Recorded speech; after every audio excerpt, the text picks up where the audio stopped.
1 April 1879, lahir seorang anak perempuan dari pasangan Raden Mas Adipati Aryo Sosroningrat dan M.A. Ngasirah. Anak tersebut diberi nama Raden Ajeng Kartini. Semasa remaja, Kartini merupakan anak yang menginginkan kebebasan, menentang adat yang berlaku pada saat itu untuk mewujudkan kesetaraan hak antara pria dan wanita. Bahkan, Kartini mendirikan sekolah untuk wanita kaum miskin.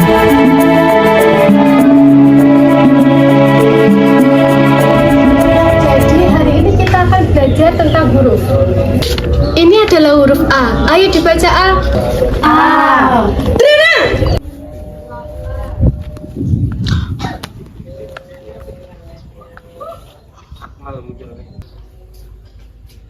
Nih, sudah saatnya kamu dipingit. Ibu tidak mau melihat kamu terus-terusan belajar dan mengajar. Mengapa Ibu? Apakah salah jika seorang wanita belajar dan ingin memiliki kedudukan yang sama dengan seorang pria? Cukup! Tradisi tetaplah tradisi. Dan saya akan tetap berpendapatan seperti ini, Ibu. Terserah kamu saja. Hingga tiba saatnya, mau tidak mau kamu harus tetap melakukan pingitan.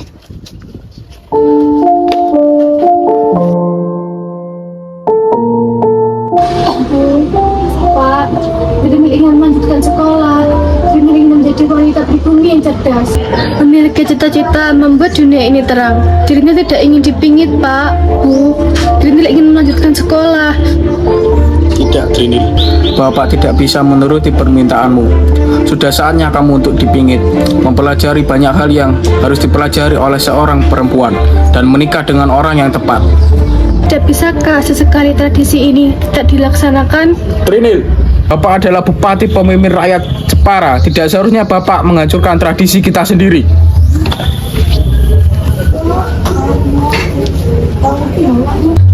Bu, Trinil mohon Ibu.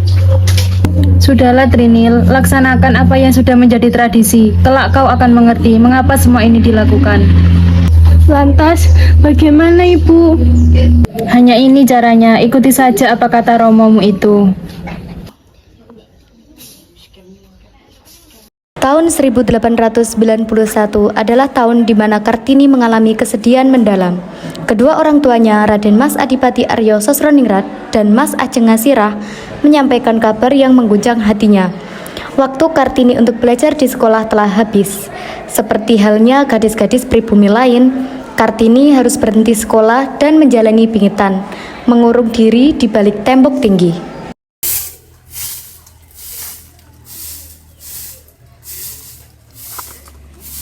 Bagaimana rasanya dipingit ya? Entahlah Trinil, yang pasti kau tidak bisa bebas berinteraksi dengan semua orang. Kemanapun kau pergi, kau pasti akan dikawal. Aku tak mau dipingit, aku ingin bersekolah. Tenanglah Trinil, ini sudah menjadi tradisi dan kita tidak bisa melanggarnya. Jadi bersabarlah, kami akan membantumu untuk melanjutkan sekolah yang lebih tinggi lagi. Terima kasih, aku sangat menyayangi kalian. Perasaanku saat ini sangat kacau. Semuanya terasa di penjara. Bersabarlah Trinil, kau pasti bisa melalui semua ini. Kau wanita yang tangguh, kami yakin kau pasti bisa melalui semuanya. Ya, itu pasti. Sebenarnya apa itu dipingit? Entahlah, ibu aku bilang aku tidak akan bebas dulu lagi. Kemana-mana aku selalu dikawal. Aku tidak ingin dipingit, aku ingin bersekolah. Aku, Rukmini, dan Kartina masih bersekolah. Kapan kami akan dipingit juga? Saat umur kita 12 tahun, Sulasti. Iya kan, Tini? Iya, betul Kartina. Ketika Kartini sedang duduk di salah satu bangku kayu di belakang rumahnya, tiba-tiba ia melihat seorang gadis berwajah Eropa berjalan dari kejauhan. Ternyata itu adalah sahabatnya, Stella.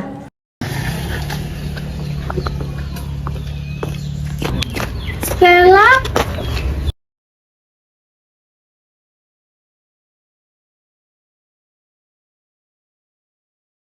bagaimana kabarmu? Secara fisik aku memang baik-baik saja, tapi tidak dengan batinku.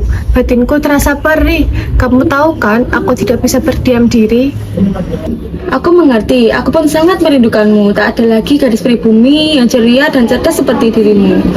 Aku juga merindukanmu. Aku ingin kembali, tapi tradisi ini membuatku tidak bisa melakukan apa yang aku mau. Aku pun tak mengerti dengan tradisi itu.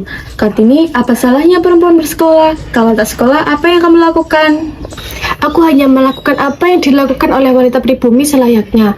Setelah itu aku akan menikah. Itulah yang dikatakan oleh ibuku. Kartini, kamu harus bersabar. Jika kau perlu bantuanku, aku ada untukmu.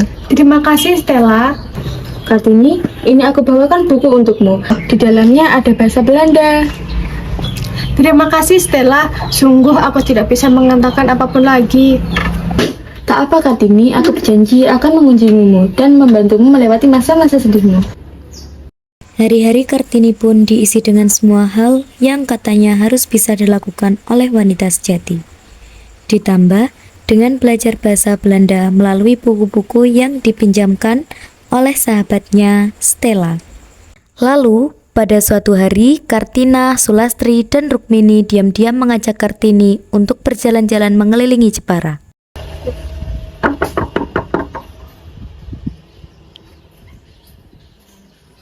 Kartina, Sulastri, Rukmini, apa yang kalian lakukan di sini? Ayo kita berkeliling Jepara. Kalian tahu kan, aku sedang dipingit. Kemana-mana aku harus dikawal dan aku tidak bisa berinteraksi secara langsung dengan masyarakat. Maka dari itu, jangan sampai kita ketahuan. Ayah dan ibu sudah pergi. Ayo kita pergi. Kami akan mengawalmu. Baiklah, kalian tunggu sebentar di sini.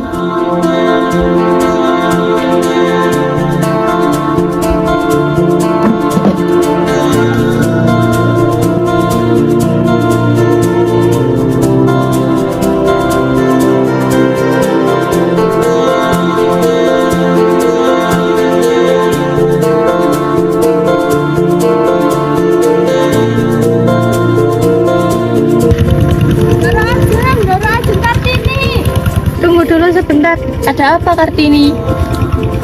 Doro Ajeng Kartini. Ada apa anak manis? Sebelumnya kami mohon maaf, kami sudah menunggu Doro sangat lama. Ini ubi titipan dari ibu kami. Terima kasih atas pemberian singkongnya ya. Kalian dari mana? Kami dari desa Ukirsari. Wah, jauh sekali. Iya Doro Ajeng, kalau begitu kami pamit pulang dulu. Ibu sudah menunggu di rumah. Baiklah, hati-hati di jalan anak manis.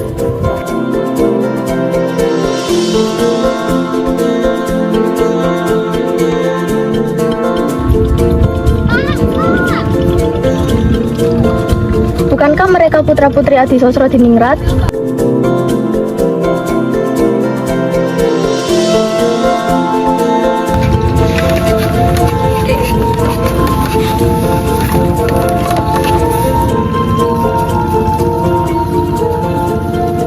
Tidak perlu. Apakah kalian putri-putri Adi Sosrodiningrat? Bagaimana ibu bisa tahu?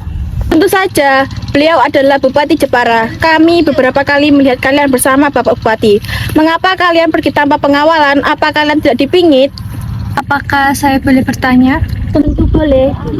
Apakah dipingit itu sesuatu hal yang harus dilakukan oleh wanita pribumi? Tentu saja, itu adalah adat sejak saat nenek moyang kita. Lagi pula, dipingit bisa membuat kita bisa menjaga diri dari kaum lelaki yang bukan muhrim kita hingga kita menikah. Lalu apakah ibu bersekolah? Saya hanyalah rakyat biasa, saya tidak bersekolah. Yang bersekolah adalah rakyat Belanda dan kaum bangsawan. Baiklah, terima kasih atas jawabannya. Kalau begitu, saya izin melanjutkan perjalanan terlebih dahulu. Iya, Doro, silakan. Hati-hati di jalan.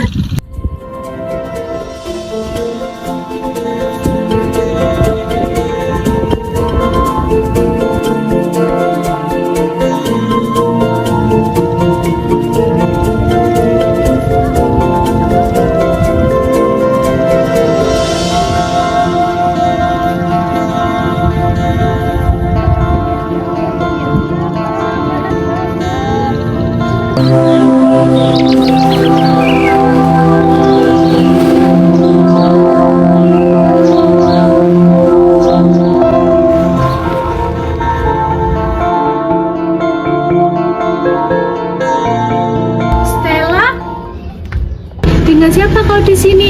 Apa kau bersama sahabat-sahabat yang lain? Tidak Kartini, aku bersama kedua orang tuaku. Wah, benarkah? Kalau begitu, aku ingin sekali bertemu dengan mereka. Sudah lama aku tidak bertemu dengan Tuan dan Nyonya Van Kol. Sebentar Kartini, ada yang ingin aku bicarakan denganmu. Apa maksudmu, Stella? Aku akan melanjutkan sekolah di Belanda. Aku sudah lulus dan ingin meraih pendidikan yang lebih tinggi. Lalu, bagaimana dengan adik dan orang tuamu? Mereka juga pergi, kami akan berangkat. Sebenarnya kami akan mengajakmu ke Belanda Kartini. Kami ingin kamu meraih cita-citamu, tapi kami sadar bahwa kamu takkan diizinkan. Aku tidak tahu harus bagaimana jika berpisah dengan kalian, Stella. Kita masih bisa berbalas surat, yakinlah aku akan membalas suratmu dan menceritakan keadaan di luar sana.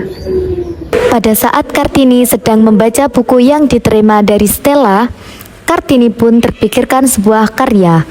Kemudian, Kartini menuliskan idenya di sebuah kertas. Dan pada saat Ovengser dan istrinya datang ke rumah Raden Mas Adipati Aryo Sosroningrat, mereka menemukan kumpulan surat-surat Kartini dan kemudian Nyonya Ovengser tertarik untuk membacanya. Excuse me Romo, I want to ask, ini tulisannya siapa? This is my writing. Ya, your writing is very good. Tidakkah kau berminat untuk menerbitkan tulisanmu ini? Maaf Romo, tulisan Kartini this is very good. Apakah boleh saya mengajak Kartini ke rumah saya untuk membantunya menerbitkan bukunya? Tidak bisa istriku, Kartini masih dalam pingitannya. Jadi dia tidak diperbolehkan keluar sampai masa pingitannya selesai. Maaf Romo, atas kelancangan istri saya. Oh, tidak apa-apa. Nanti saya pikirkan dahulu.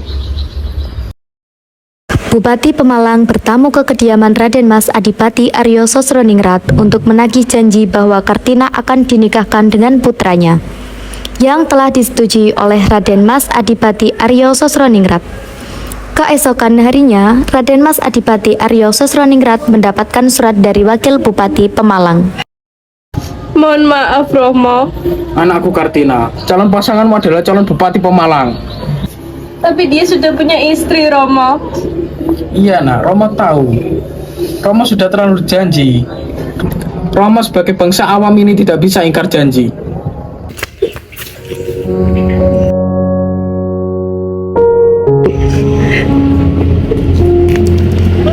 Aku mau mati saja. Jangan bicara begitu.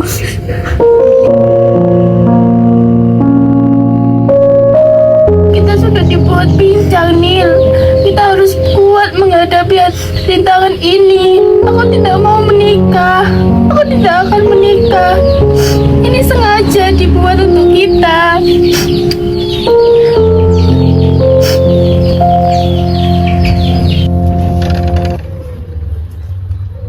Maaf, ada apa Ibu? Tidak perlu tahu alasannya. Ingat, meskipun kamu di sini dihormati orang Belanda, tetapi kedudukanku lah yang lebih tinggi di sini. Dan yang berkuasa mengatur Rukmini itu aku. Bereskan pakaian Rukmini. Baik, Nyonya. Kartini, bantu aku. Ibu, jangan Ibu.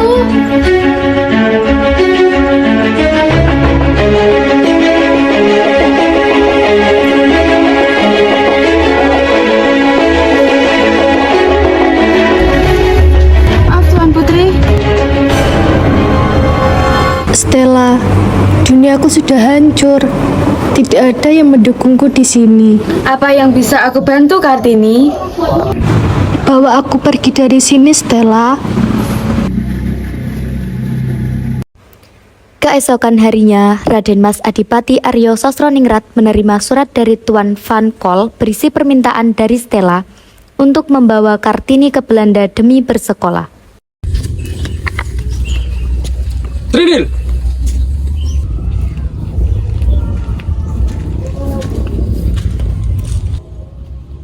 Ada apa, Romo? Kamu duduk sebentar. Ayah menyetujui proposalmu. Terima kasih banyak, Romo. Hati-hati di Belanda ya nak ya. kalau Kang Mas menuruti kata Kartini. Berarti Kang Mas itu salah. Percuma saja jika di sini nama Kartini bersembunyi dengan nama Clawbagus, menjelek-jelekan nama leluhur. Dimas, perubahan pasti akan terjadi. Saya percaya itu. Lalu bagaimana dengan masyarakat kecil itu? Perubahan pasti akan terjadi. Saya percaya itu. Jika kalian tidak memulainya, jangan jadikan nama anak saya sebagai tameng. Itu namanya pengecut. Sekarang semakin jelas dan sangat jelas sekali kalau Kang Mas memulai perang. Kanjeng Bupati sudah bangun. Belum Tuan Putri. Belum.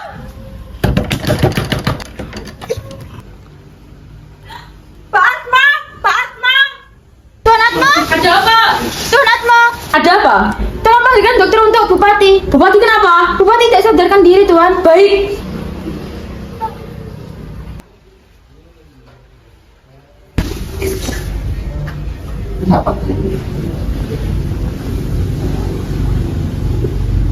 Bupati perlu istirahat karena ada pendarahan di dalam otaknya. Jangan terlalu dibebani oleh pikiran berat. Kalau begitu, saya pamit. Selamat siang. Baik, terima kasih dok. Apa yang harus disyukuri dari laki-laki yang sudah memiliki 3 istri? Sudah bagus Bupati yang melamarmu. Saya akan menunggu jawaban dari Belanda. Tetapi proposalmu itu belum tentu diterima. Jawab lamaran ini dalam waktu 3 hari. Maaf, saya tidak ingin membuat Romo kecewa. Trinil! Ibu, izinkan aku bicara dengan Kartini. Kamu bisa meminta membatalkan proposal itu, bukan? Tidak mau, aku tidak mau.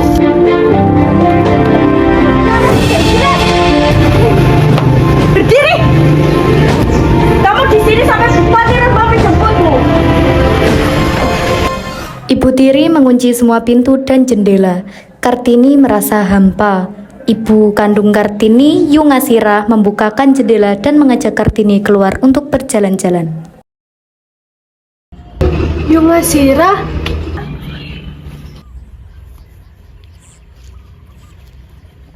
Ada apa, Yu? Apa yang sudah kamu pelajari dari aksara Belanda, nak? Lil tidak tahu. Ketika di pangku, hatinya tentram karena kepintaran yang terjaga. Sepandai-pandainya orang Belanda itu menguasai dunia, mereka tidak akan pernah mengenal kata pangku. Sejauh manapun orang Belanda menjajah, mereka tak akan pernah mengenal pangkuan seorang ibu. Berjuanglah, Nil, berjuanglah.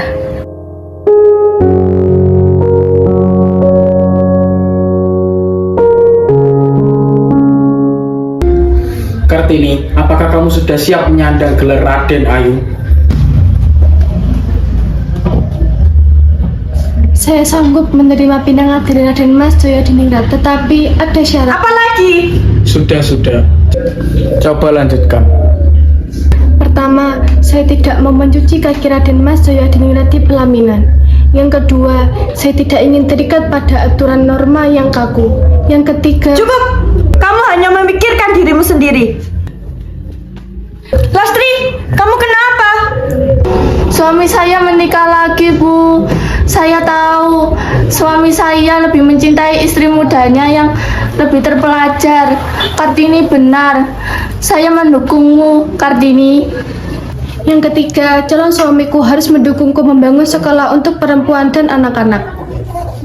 Baik, tuliskan syarat-syaratmu itu dan sampaikan kepada Bupati Rembang. Pada saat Kartini mengajar, rombongan dari Rembang pun datang ke Jepara. Apakah kalian sudah menghafal huruf kemarin yang saya ajarkan? Sudah. Dorajeng. Ada apa, Pak Atmo? Ada rombongan dari Rembang.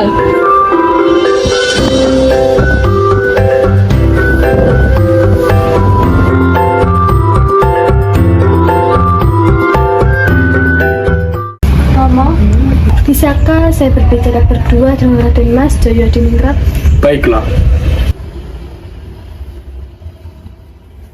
Ada beberapa hal yang ingin saya tanyakan pada Raden. Tentu, apakah itu? Saya mempunyai cita-cita untuk membangun sekolah, khususnya bagi para wanita.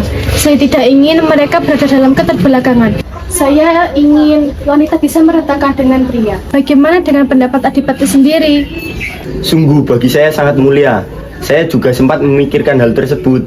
Namun ada beberapa hal dan pertimbangan membuat saya belum bisa melakukannya. Jika Kartini ingin melakukannya, saya siap mendukung hal tersebut. Tiada awan di langit yang tetap selamanya. Tiada mungkin akan terus-menerus terang cuaca. Sehabis malam, gelap gulita, lahir pagi membawa keindahan. Kehidupan manusia serupa alam. Air hujan yang menjadikan sebatang tumbuh-tumbuhan berdaun dan bertunas menumbangkan yang lainnya dan menjadikan tumbuhan itu busuk. Tiap-tiap hari harus kita doakan kepada Tuhan.